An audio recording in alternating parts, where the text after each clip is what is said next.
Mesazhi që na dha dje Sali Berisha dhe Edi Rama është që nëse do t'ja dalësh, tradhto shokët, tradhto ata që të besuan dhe lëpi atë që ke pështyr. Dje në parlament u konsumua një nga aktet më të turpshme të këtyre 35 viteve. U ngrit në piedestal me votën e PS-s dhe bekimin e PD-s, pabesia, tradhtia dhe mungesa e koherencës politike.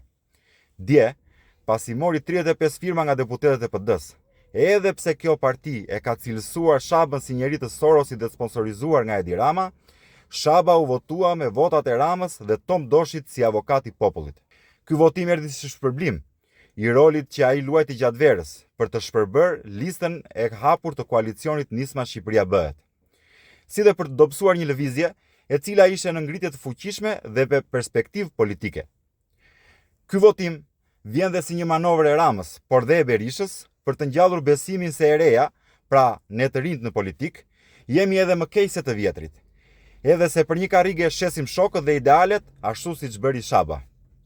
Kjo është një lojë që ata e kanë bërë edhe më parë, me lëvizjen mjaft, ku njeriu që erdhi si model i të res, sot është në burg për korrupsion. E si pasojë e kësaj loje e këtyre zhgënjimeve, Edi Rama dhe Sali Berisha vazhdojnë edhe pas 35 vitesh të kenë njerëzit që drejtojnë vendin. Kam dy fjalë të sinqerta për shqiptarët. Mos u dekurajoni dhe mos i inkurajoni shabanët që lëpin kazanët e të vjetërve.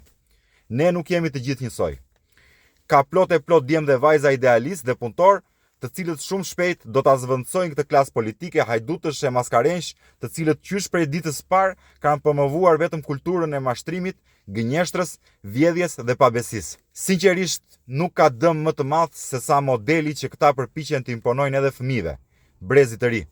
Unë e neveris këtë sjellje dhe do ta neveris këtë sjellje sa të kem frym dhe ju ftoj të bëni njësoj. Endri Shabani nuk është avokat i popullit, po avokat i pabesisë dhe mashtrimit publik.